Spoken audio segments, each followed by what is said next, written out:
నమస్తే, welcome to సెసిటీవీ. నా పేరు నరేష్.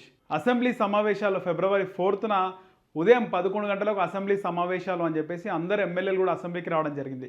కానీ అసెంబ్లీ ఒక 1 మినిట్ కూడా నడవలేదు. అసెంబ్లీ స్టార్ట్ అవ్వగానే మంత్రి శ్రీధర్ బాబు లేచి నించొని అసెంబ్లీని వాయిదా వేయాలని స్పీకర్ని కోరారు. తెలంగాణలో బీసీ కులగణనకు సంబంధించి రిపోర్టు కానీ క్యాబినెట్ మీటింగ్ నడుస్తోంది, ఇంకా మినిట్స్ నోట్స్ ప్రిపేర్ కాలేదు, అవి అవ్వగానే అసెంబ్లీని మళ్ళీ స్టార్ట్ చేయాలి, అప్పటి వరకు కూడా వాయిదా వేయాలని ఆయన కోరడం జరిగింది. స్పీకర్ కూడా అసెంబ్లీని మధ్యాహ్నం 2 గంటలకు వాయిదా వేశారు. అయితే అసెంబ్లీ సమావేశాలు ఉదయం 11 గంటలకని చెప్పడం జరిగింది. మేము అందరం కూడా ప్రిపేర్ అయ్యి వచ్చినాము అసెంబ్లీ అని చెప్పేసి బీఆర్ఎస్ బీజేపీ ఎమ్మెల్యేలు అంటున్నారు. బీజేపీ ఎమ్మెల్యే పాయల్ శంకర్ లాంటి వాళ్ళు అసెంబ్లీ సమావేశాలు ఉన్నప్పుడు ఒకసారి 4 రోజుల ముందు ఇన్ఫర్మేషన్ చేస్తే ఒక్కొక్కసారి ఒక రోజు ముందే ఇన్ఫామ్ చేస్తారు. మేము ఉదయం 11 గంటలకని మేము అసెంబ్లీకి వస్తే అసెంబ్లీ ఒక 2 నిమిషాలు కూడా నడవలేదు. అసెంబ్లీ 2 నిమిషాలు కూడా నడవకుండా క్యాబినెట్ మీటింగ్ ఉందని, ఆ క్యాబినెట్ మీటింగ్ ఉంటే ఆ క్యాబినెట్ మీటింగ్ ఒక రోజు ముందన పెట్టుకోవాలి, లేదా అసెంబ్లీ 11 గంటలకు ఉంది కాబట్టి ఎర్లీ మార్నింగ్ లేదా ఉదయం 8:30-9 గంటలకే క్యాబినెట్ మీటింగ్ పెట్టుకొని అసెంబ్లీ టైంకి రెడీగా ఉండే రిపోర్ట్స్ కానీ వాళ్ళు ప్రిపేర్ చేసిన మినిట్స్ బుక్స్ కానీ అసెంబ్లీలో ప్రవేశపెట్టొచ్చు కదా. కులగణనకు సంబంధించి, ముఖ్యంగా బీసీ కులగణనకు సంబంధించి రిపోర్టు క్యాబినెట్లో భేటీ అయింది. భేటీ అయిన తర్వాత వాళ్ళు అసెంబ్లీలో ప్రవేశపెట్టొచ్చు కదా. అసెంబ్లీ 11 గంటలకు పెట్టి మళ్ళీ అప్పుడు వచ్చి మేము ప్రిపేర్ కాలేదు, అసెంబ్లీని వాయిదా వేయండి అని చెప్పడం ఏంది అని చెప్పేసి ఇతర ప్రతిపక్ష ఎమ్మెల్యేలు అంటున్నారు. అలాగే హరీష్ రావు కూడా ఒక ట్వీట్ పెట్టిండు.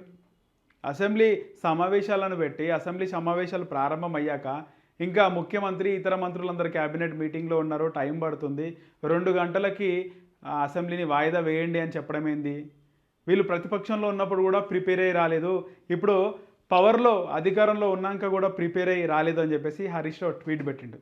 నిజంగా గతంలో ప్రతిపక్షంలో ఉన్నప్పుడు కాంగ్రెస్ పార్టీ ఉత్తమ్ కుమార్ రెడ్డి ఆయన అసెంబ్లీ సమావేశాలకు మేము ప్రిపేర్ అయ్యి రాలేదు అధ్యక్ష, మేము ఇంకా ప్రిపేర్ అయ్యి రాలేదు అన్నాడు.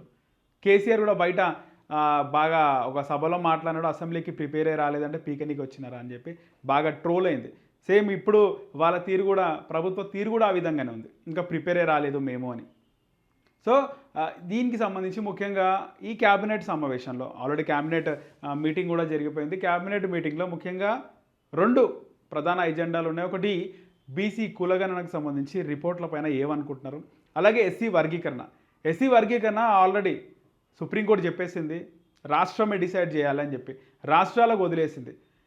ఈ ఎస్సీ రిజర్వేషన్కి సంబంధించి ఏబిసిడి రిజర్వేషన్ చేయమని ఆల్రెడీ సుప్రీంకోర్టు రాష్ట్ర ప్రభుత్వాలకు అధికారం ఇస్తే మళ్ళీ దాన్ని ఏబిసిడి రిజర్వేషన్ కాదు, ఓన్లీ ఏబీసీ అని చెప్పేసి కొత్తగా ఇంకో మాట రాష్ట్ర కాంగ్రెస్ ప్రభుత్వము నిర్ణయం తీసుకుంటుంది. దీనికి సంబంధించి నిర్ణయం తీసుకున్నారు.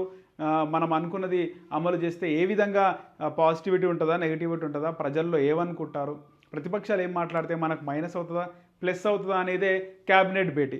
అలాగే రాబోయే ఇప్పుడు త్వరలో స్థానిక సంస్థల ఎన్నికలు ఉన్నాయి, ముఖ్యంగా పంచాయతీరాజ్ ఎన్నికలు, జడ్పీటీసీ ఎంపీటీసీ ఎన్నికలు కూడా ఉన్నాయి. ఇప్పుడు ఈ కాంగ్రెస్ పార్టీ వ్యూహం ఏంటంటే ఆల్రెడీ చెప్పింది, మేము 60% ఇస్తాము, మేము 40% రిజర్వేషన్ ఇస్తాము అని చెప్పేసి. అంటే అది కుదరదు, 23% మళ్ళీ వచ్చే అవకాశం ఉంటుంది, కానీ 42% మేము బీసీలకు పెద్దపీట ఇస్తామంటుంది. అంటే రాబోయే లోకల్ బాడీ ఎలక్షన్స్లో కాంగ్రెస్ పార్టీ ఉన్న 100%లో 42% బీసీలకు టికెట్లు ఇస్తుంది.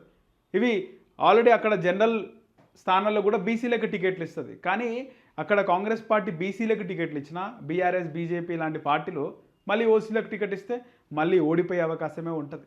సో మొత్తం కూడా ఈ ఎస్సీ వర్గీకరణకు సంబంధించి లేదా బీసీ కులగణనకు సంబంధించి రిపోర్టు అంతా కూడా వీళ్ళు లేట్గా ప్రిపేర్ చేస్తున్నారు. ఆల్రెడీ ఇప్పటికే ప్రిపేర్ అయి ఉండాలి ప్రభుత్వము, కానీ ఇంకా ముఖ్యమంత్రి మంత్రులతో క్యాబినెట్ మీటింగ్లో మాట్లాడి ఈ 11 o'clock పెట్టిన ఈ అసెంబ్లీ సమావేశాన్ని 2 o'clockకి పోస్ట్పోన్ చేయడం ఈ యొక్క చర్చకు దారితీసింది. అందరూ కూడా ప్రభుత్వం ఎలాంటి నిర్ణయం తీసుకుంటుంది, ఏం మాట్లాడుతుంది ప్రభుత్వం ఈ ఎస్సీ వర్గీకరణ పైన కానీ బీసీ కులగణన రిపోర్ట్కి సంబంధించి ఏం మాట్లాడుతుంది, ఎలా మేము కౌంటర్ అటాక్ చేయాలని చెప్పేసి ఇప్పటికే ప్రతిపక్ష బీఆర్ఎస్ పార్టీ అయితే సిద్ధంగా ఉంది. బీజేపీ ఎమ్మెల్యేలు కూడా దీనిపైన మాట్లాడడానికి సిద్ధంగా ఉన్నారు. మొత్తానికి కాంగ్రెస్ పార్టీ ప్రజల ముందు కాదు, ఇక్కడ ప్రతిపక్ష ఎమ్మెల్యేల ముందు కాదు ప్రజల ముందు కూడా హేళనకు గురవుతుంది. ఇలా ఒక సిస్టమాటిక్గా ఒక టైంకి అసెంబ్లీ సమావేశాలు నిర్వహించకుండా, అనుకున్న టైంకి క్యాబినెట్ సమావేశం నిర్వహించకుండా అందరి విమర్శలకు వేదిక అవుతుంది కాంగ్రెస్ పార్టీ.